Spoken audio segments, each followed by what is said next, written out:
still in the beginning stages of the coronavirus pandemic, at least as it's unfolding in North America, okay, and around the world. We're expecting the current crisis to go on for months and possibly years, the after effects. And also, we're experiencing this not just as a kind of a hiccup in the current business as usual scenarios, but as a real game changer. The world in a few months is going to be very different than the world of a few months ago. Geopolitical alliances are shifting, whole economies are going to tank and have to be rethought. So, this is actually a great time to celebrate all things local. So, what does resilience mean as far as locals go? The local economy. It means being able to feed yourself, being able to help your neighbors out in an emergency. It means being able to bounce back. Right now, governments are reacting to the current situation by throwing money at it, which is a good stopgap in the interim. But money, as it's currently configured as a measure of stored energy, is inadequate to address the fundamentals that underlie not only how this pandemic spread, but the lackluster response to it by a nation supposedly as advanced and sophisticated as the United States. The other thing that is going on right now globally, which is taking a back seat to the coronavirus, is the current price war in the oil market, where Saudi Arabia and Russia have taken off the gloves and are now pummeling each other with low oil prices in the belief that the last one standing will be the winner. I have read pretty reasonable analysis of this that shows that it's actually Russia that stands to gain from this way more than Saudi Arabia. That Saudi Arabia could easily go bankrupt, belly up, with current low oil prices within 6 or 8 months of today. Anyway, Russia's playing for the long game, and the Saudis have lost a lot of their support that used to live in the United States when the Saudis were the major supplier of oil to the U.S. Well, times have changed. The U.S. is now a major oil exporter.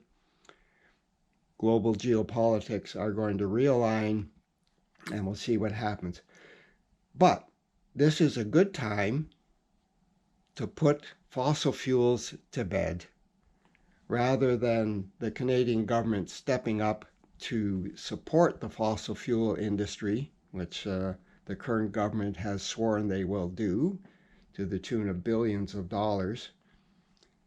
They should be looking at alternatives to the fossil fuel industry. It's been a Canadian strategy for probably the last 150 years to focus on the export of non-renewable resources such as oil, gas, coal, minerals, in order to finance what arguably is the high standard of living that Canadians enjoy. Well, sorry to tell you guys, but those days are gone and they're not coming back.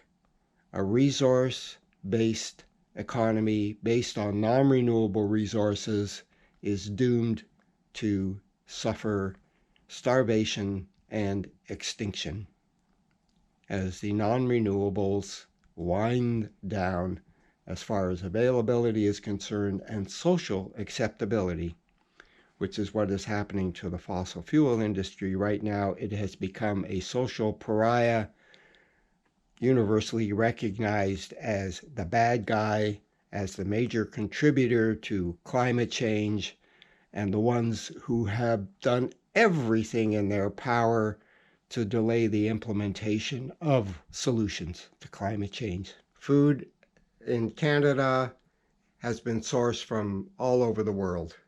Those supply lines are now disrupted.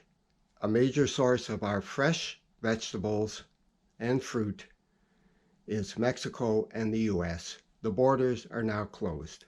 Not only are the borders closed, Canadian farmers depend on migrant labor that comes in from Mexico, Central America, the Caribbean islands, to plant, to weed, harvest, and process the food that we eat.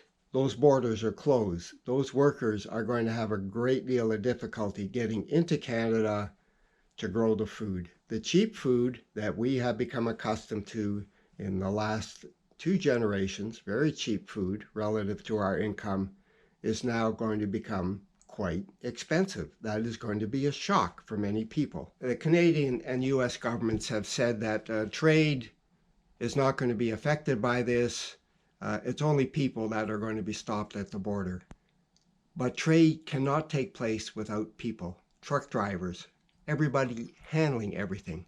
So trade is going to be throttled, okay, as they begin to inspect every single shipment that comes into the country and make sure that it's not bringing in contamination, the virus, whatever.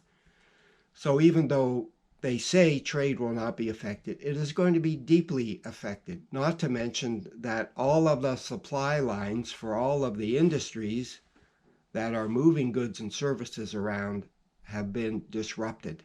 So even though trade might be, quote, unaffected, all the infrastructure is going to be severely impacted by this coronavirus. It's a boon for local, you know. This is a time when local producers can step up to the plate and fill in the gaps. It's a time when local food production, local communities are going to be paramount in people's minds. That's really where their support comes from. You know, when the shit hits the fan, it's your local community that is your mainstay and what will carry you through into this new and glorious future, which is rapidly approaching.